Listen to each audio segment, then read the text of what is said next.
안녕하세요. 오늘도 사연 살롱을 찾아주셔서 감사합니다. 40대 후반의 여성이에요. 많은 분들 사연을 듣고 있자니 제가 고생했던 시간이 떠올라서 이렇게 글을 보내게 됐어요. 저는 아주 어릴 때 부모님이 헤어지셔서 엄마와 함께 살았어요. 엄마는 생활력이 아주 강한 분이라 식당을 운영하시며 저를 키우셨고 식당도 꽤 잘 됐어요. 엄마가 앉아서 쉬는 일이 별로 없을 만큼 무척 부지런해서 바쁜 중에도 제가 인스턴트나 분식을 먹지 않게 건강식단으로만 신경 쓰시고 성적도 일일이 다 챙기셨어요. 그 덕에 저는 학교 성적도 뒤지지 않았고 물질적으로도 크게 어려움을 겪지는 않았어요. 하지만 아버지의 부재가 마음에 컸었는지 얼른 결혼을 해서 좋은 가정을 만들어야지 그런 마음이 컸죠. 저는 대학을 졸업하자마자 다니던 회사에서 남편을 만나게 됐는데 2년 정도 사귈 때만 해도 남편과 결혼할 생각은 별로 없었어요. 제가 바라는 이상형은 아니었거든요. 워낙 남편이 저한테 적극적이어서 제가 좀 끌려다니다가 사귀긴 했거든요. 그런데 남편이 결혼 이야기를 꺼내니 그때는 정말 망설이게 되더군요. 제가 결혼 이야기를 피하자 남편은 지연아, 나는 진짜 너밖에 없다는 거 너도 잘 알잖아. 결혼하면 정말 잘할 자신 있어. 장모님한테도 아들 노릇하고 너한테도 진짜 잘할게. 아직 엄마를 만나지도 않았는데 장모님이라고 하는 게 낯설기도 하고 한편으로는 좋기도 했어요. 하지만 저는 남편이 이상형이 아니라는 것 말고도 망설여지던 이유가 있었어요. 저희 집에 아빠가 안 계신데 들리는 소문으로는 남편 어머니가 집안 내력을 꽤 따지신다고 하더라고요. 아빠 없이 큰 것도 서러운데 그걸 다른 사람한테 약점으로 잡히기 싫었죠. 남편은 그런 제 마음을 알았는지 우리 엄마가 까다로운 데가 있긴 하지만 그래도 속정이 깊고 다른 사람 이해도 잘해. 집안 사정이야 어느 집이든 있는 건데 아버지 안 계신다고 무턱대고 반대하고 그러실 분 아니야. 라고 했고 저는 당황해서 내가 어머님 뵙지도 않았는데 어떤 분인지 어떻게 알겠어. 자기 어머님 나쁘게 보고 그런 건 없어. 결혼이란 건 인생에서 가장 큰 일 중 하나니까 신중하자는 거지. 라며 변명하고 넘어갔어요. 사실 남편은 친구들이나 시끌벅적한 술 모임을 좋아했는데 저는 그런 데에 몰려다니는 것보다 집에서 우리만의 시간을 갖기를 원했거든요. 그런 점들도 많이 걸렸죠. 하지만 남편은 끈질기게 저를 설득했어요. 술 모임도 줄이고 네가 원하는 대로 할게. 주말에는 장 보러도 같이 가고 집에서 같이 책도 읽고 요리도 하고 그렇게 할 수 있어. 정말이야. 결국 저는 남편에게 지고 말았어요. 남자한테 휘둘려서 결혼하지 말아야지. 마음 단단히 먹었던 게 흔들린 건 누가 나를 또 이렇게까지 좋아해 줄까 그런 생각이 들었기 때문이었어요. 엄마는 남편이 집에 인사를 오자 손을 꼭 잡으며 우리 지연이가 아빠 없이 커서 마음에 외로움이 많아. 자네가 많이 채워주면 좋겠어. 라고 하시는데 눈물이 나더군요. 엄마는 제가 외로워하는 걸 다 알고 계셨던 거예요. 엄마 힘들까봐 티내지 않는다고 했는데 역시 엄마는 모르는 게 없구나 하는 생각에 마음이 아팠어요. 남편이 우리 집에 인사를 한 후 남편 집에 갔어요. 저는 홍삼에 한우에 명품 향수까지 잔뜩 사가지고 가면서도 엄청 긴장이 됐죠. 하지만 시어머니는 듣던 만큼 깐깐하지 않으셨어요. 우리 집도 얘 고등학교 때 아빠 돌아가시고 그때부터 나 혼자였는데 내가 아버지 없다고 흠잡으면 나만 웃긴 사람 되는 거지. 어머니께서 혼자 이렇게 딸 잘 키우신 걸 보니 참 대단하시다는 생각이 든다. 라고 하셔서 저는 안심이 됐어요. 시어머니는 엄마가 큰 식당을 운영하시는 거에 관심을 많이 보이시더라고요. 집안 내력을 본다는 게 돈을 본다는 뜻이라는 걸 그때의 저는 전혀 몰랐기 때문에 엄마를 좋게 보는 걸로만 생각했어요. 저와 남편의 결혼은 일사천리로 진행됐고 어느 가을 좋은 날에 결혼식을 올렸어요. 신혼 때는 정말 남편이 노력하는 모습이 보였어요. 그렇게 밖에서 친구들하고 어울리기 좋아하는 사람이 주말이면 저하고 같이 시간을 보내려고 애쓰더라고요. 시어머니도 저한테 크게 무리한 요구는 하지 않으셨어요. 제가 알아서 주말마다 찾아가기는 했지만 제사나 김장같이 큰일이 있을 때가 아니면 다른 일에는 자유를 많이 주는 편이었죠. 하지만 이런 시간은 정말 결혼하고 딱 3년 뿐이었어요. 사람은 고쳐 쓰는 거 아니랬다고 남편은 점점 밖으로 돌기 시작했어요. 집에만 있는 게 갑갑하니 친구들 만나서 술 마시고 놀다 오는 건 저도 이해를 하죠. 남편은 하루도 빠지지 않고 약속을 잡아 술을 마셨어요. 원래 친구를 좋아하고 술을 좋아하던 사람이니 주말에는 집에 있던 게 그렇게 답답했나 보다 하고 처음에는 그렇게 이해했죠. 하지만 본성이 그런 걸 자기도 어떻게 할 수 없는지 주말에는 아예 펜션 같은 데를 잡고 노느라 외박을 하더군요. 그 무렵 친정에도 일이 생겼어요. 엄마가 친구 보증을 잘못 써줘서 그렇게 잘 되던 식당을 통째로 넘겼고 엄마는 그 충격에 한동안 시름에 잠기시더니 점점 몸이 안 좋아지기 시작하셨어요. 저는 남편도 남편이지만 엄마도 돌봐야 해서 한동안 친정을 자주 왔다 갔다 했어요. 그런데 시어머니가 저보고 친구들 오는 날 집에 와서 갈비찜을 하라고 하시더라고요. 어머니, 갈비찜 이번만 밖에서 사드시면 안 될까요? 그날 엄마 병원 예약한 날이거든요. 몸이 많이 안 좋으셔서 검사를 해야 된대요. 제가 돈 드릴게요. 라고 하자 시어머니는 넌 내가 돈이 없어서 갈비찜 하라는 줄 아니? 그동안 그만큼 봐줬으면 며느리 노릇 좀 하라는 거야.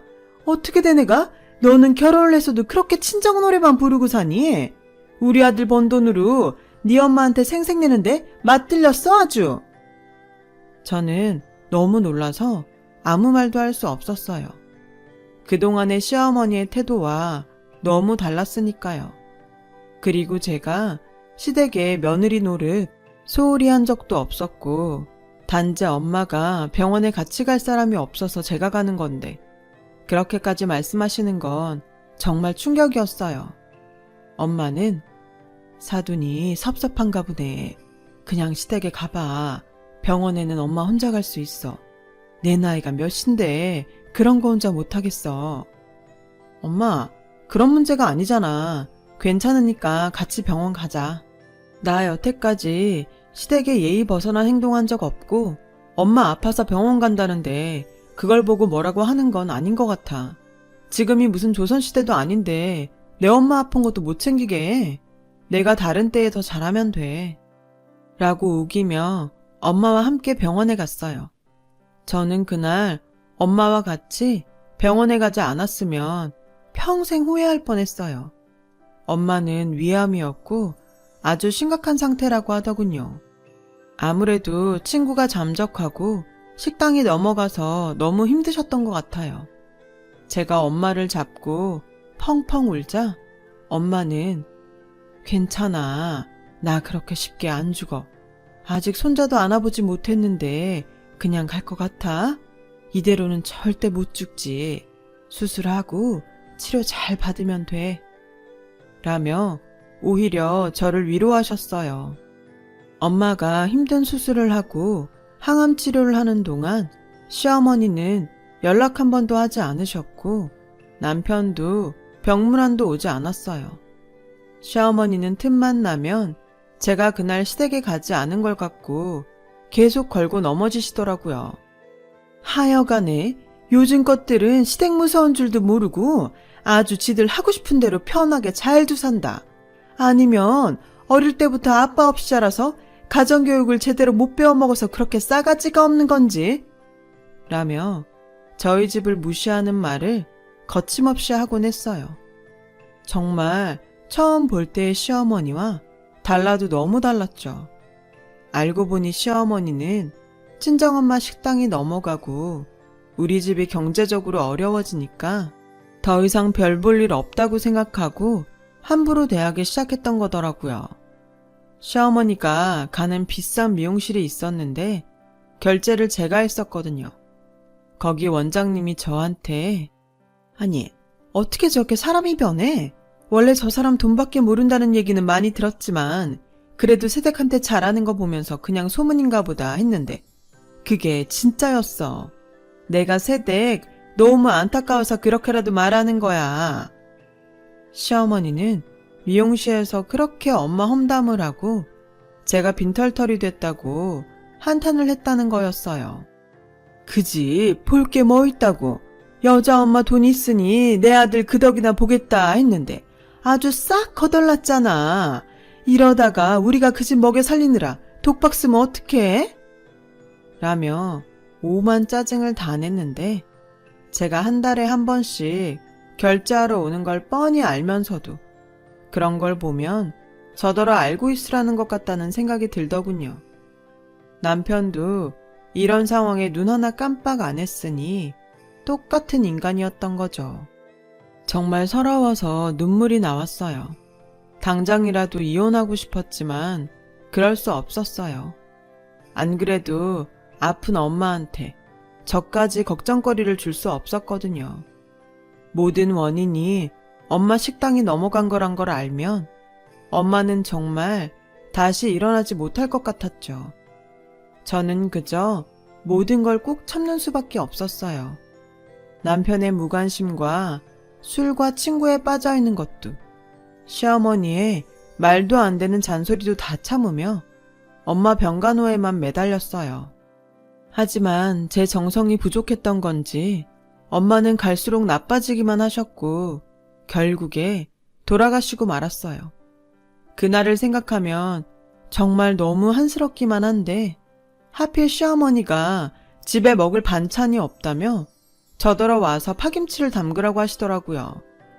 저는 엄마가 너무 안 좋으셔서 한시도 옆을 떠나기 싫었지만 그러면 시어머니가 또 부모님 흉을 보고 잔소리를 할 것 같아 억지로 김치 담글 재료를 사서 시댁에 갔어요. 파김치만 얼른 담궈놓고 병원에 가려고 하니까 시어머니가 자꾸 밥상을 차려달라고 하시더군요. 금방 만든 파김치에 갓 지은 흰밥이 얼마나 맛있는데 얼른 밥상 좀 봐라. 어머니, 그럼 제가 밥만 올려놓고 갈게요. 엄마가 많이 안 좋으세요. 병원에 간호사 의사가 좀 많아? 너 아니어도 니네 엄마 봐줄 사람 많아. 네가 거기 있다고 할 수 있는 게 뭐가 있니? 방해만 되지. 네 엄마한테 하는 거 나한테 반만 해봐. 빚만 잔뜩 진 엄마한테 뭐 얻어먹을 거 있다고. 라며 빈정대길래 밥상 차려드릴 테니 그렇게 말씀하시지 마세요. 엄마가 돈 많을 때만 엄만가요. 라며 욱해서 말했더니 아주 무섭게 째려보시더군요. 그러거나 말거나 밥상을 차렸어요. 그런데 병원에서 전화가 온 거죠. 엄마가 돌아가셨다는 연락이었어요. 엄마, 안 돼 엄마. 어머니 그 잘난 반찬 만드느라 제가 우리 엄마 임종도 못 봤잖아요. 이게 뭐예요? 저는 막 울면서 소리를 지르고 시댁을 뛰쳐나와서 정신없이 병원으로 갔어요. 병원까지 어떻게 간 건지 지금도 기억이 잘 나질 않네요. 아무튼 돌아가신 엄마를 붙잡고 한동안 펑펑 울었어요.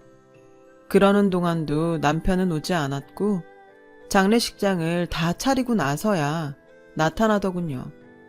저는 이미 정이 다 떨어져서인지 화도 나지 않았어요. 저도 엄마 임종을 지키지 못했는데 남편한테 무슨 할 말이 있나 그런 생각도 들었던 것 같아요. 장례식을 치르는 3일 동안도 남편은 좀이 쑤셔 못 견뎌 했고 시어머니는 둘째 날 잠깐 앉아있더니 밥도 안 먹고 가버리더군요. 그래놓고 나중에 전화로 다음 날 김장을 하러 오라는 거였어요. 그때는 김장 담그기에는 너무 이른 시기였고 제가 만들어 놓은 파김치도 잔뜩 있었기 때문에 순전히 나와 엄마를 무시하려는 수작으로만 보이더라고요. 저는 아무 대답도 하지 않고 전화를 끊었고 엄마 장례를 묵묵히 마쳤어요. 장지에 갔다가 집에 돌아오니 시어머니가 와 계시더라고요. 그리고 정말 말도 안 되는 일을 벌이셨죠. 시어머니는 제가 현관에 들어오자마자 저한테 소금 한 바가지를 퍼부으시는 거였어요. 야, 너 나가. 돈도 없는 주제에 시집 무시하고 말 안 듣는 거 며느리로 둘 생각 없으니까 지금 당장 그대로 나가라고. 괜히 들어와서 죽은 사람 옆에 있던 나쁜 기운 묻히지 말고 그대로 돌아서 나가. 저는 소금을 뒤집어 쓴 채 시어머니 뒤에 있는 남편을 쳐다봤어요. 남편은 아무렇지도 않은 표정으로 옷을 벗더니 소파 위에 벌렁 누워서 TV를 켜더군요. 시어머니는 남편이 벗어놓은 옷을 커다란 비닐봉지에 넣어서 저한테 집어던지며 이것도 다 갖고 나가. 장례식에서 재수 온 붙은 거 네가 다 가지고 나가라고. 라며 악을 썼어요. 남편은 그런 자기 엄마를 말릴 생각도 안 했고 오히려 다 귀찮다는 표정으로 TV 볼륨만 더 높였어요. 저는 장례식 동안 쌓였던 피로에 엄마 잃은 슬픔까지 더해 시어머니랑 남편하고 싸울 힘도 없었어요. 그래도 이 집에서 더는 살 수 없다고 생각했죠. 저는 저를 못 들어오게 밀쳐내는 시어머니를 제치고 방에 들어가서 간단히 짐을 싸서 나왔어요. 한동안은 친구 집에 신세를 지면서 눈물바람으로 보냈어요. 엄마가 돌아가신 것도 슬펐고 엄마가 없으니 남편도 시어머니도 나를 더 막대하는 것 같아서 너무 분하고 화가 났어요. 하지만 언제까지 그렇게만 있을 수는 없었죠. 저는 있는 돈을 다 털어서 단칸방을 얻었고 일자리를 알아보기 시작했어요. 아무리 전에 좋은 직장을 다녔다고 해도 경단녀한테 선뜻 일자리를 주는 회사는 없었어요. 그러다가 저는 친구의 소개로 요양원에서 행정일을 하게 됐어요. 다행히 저한테 힘든 일은 아니어서 적응하는 건 어렵지 않았어요. 정말 열심히 일을 했어요. 제가 홀로 서기를 열심히 하는 동안 남편은 저를 몇 번 찾아왔어요. 됐으니까 이제 그만 들어와라. 언제까지 밖에서 주접 떨면서 개길 거야. 라고 하길래 우리 엄마 장례식 때문에 재수 온 붓는다는 집에 내가 뭐하러 다시 들어가? 내 생각 해주는 척 하지 말고 이혼 서류에 도장이나 찍어. 너 술 먹고 들어오면 해장국 끓여줄 사람 없고 네 엄마 반찬 해줄 사람 없어서 아쉬운 거잖아. 라고 하자 남편은 인상을 쓰며 돌아갔고 얼마 후 이혼 서류에 도장을 찍어 보냈더군요. 그렇게 저와 남편은 이혼을 하게 됐죠. 그리고 요양원 일에 더 열심을 냈어요. 제가 할 일은 아니었지만 어르신들이 같이 쓰는 공간에 청소도 거들고 가끔은 할머니, 할아버지, 말벗도 대어드렸어요. 그분들을 볼 때마다 돌아가신 엄마가 생각이 나서 마음에서 한 번 더 살펴드리게 되더라고요. 그런 저를 잘 봤는지 원장님은 제게 따로 보너스를 챙겨주시더군요. 김지연 씨, 자기 일도 할 거 많은데 척척 잘하고 노인분들 수발까지 들어주니 내가 얼마나 고마운지 몰라. 아니에요. 저야 할 일을 하는 건데요. 아빠는 제가 아주 어릴 때 엄마랑 이혼하셨고 엄마도 얼마 전에 돌아가셨거든요. 다 제 부모님 같은 마음이 들어서 제가 하고 싶어서 하는 거예요. 그런 일이 있었구나. 몰랐네. 그래도 이렇게 자기 부모님처럼 생각하고 일일이 비위 맞추는 거 쉽지 않은데 김지연 씨 타고났나 봐. 요양사 자격증 따보는 거 어때? 그때까지 생각하지 못했던 일이었는데 괜찮을 것 같았어요. 그래서 원장님이 하라는 대로 공부를 해서 사회복지사 자격증을 따고 요양보호사 교육과정을 마치게 되었죠. 원장님은 그동안 제가 행정일을 하면서 노인들을 돌봤던 것까지 경력으로 인정해주면서 다른 요양사들을 관리하도록 하셨어요. 저 정말 열심히 일했어요. 전보다 더 노인분들 환경에도 신경을 썼고 예산이 허락하는 내에서 가장 좋은 것들을 해드리려고 노력했죠. 그 효과가 나타났는지 저희 요양원이 좋다고 소문이 나서 들어오겠다는 문의가 예전보다 더 많이 늘어나더라고요. 그러던 어느 날 50대쯤 된 남자분께서 저를 찾아오셨어요. 부모님 입원 문의를 하러 오셨나 보다 생각했는데 김지연 씨 되시죠? 심형수님 대리 변호사입니다. 심형수님이요? 아, 혹시 그 할아버지... 네, 얼마 전 여기서 돌아가신 분 맞습니다.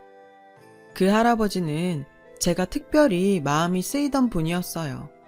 아빠가 계시면 이분 나이쯤 되겠다 싶어서 행정일을 할 때도 자주 들러서 얼굴도 씻겨드리고 로션이랑 선크림 발라서 휠체어로 바깥 마당에도 자주 모시고 나갔거든요.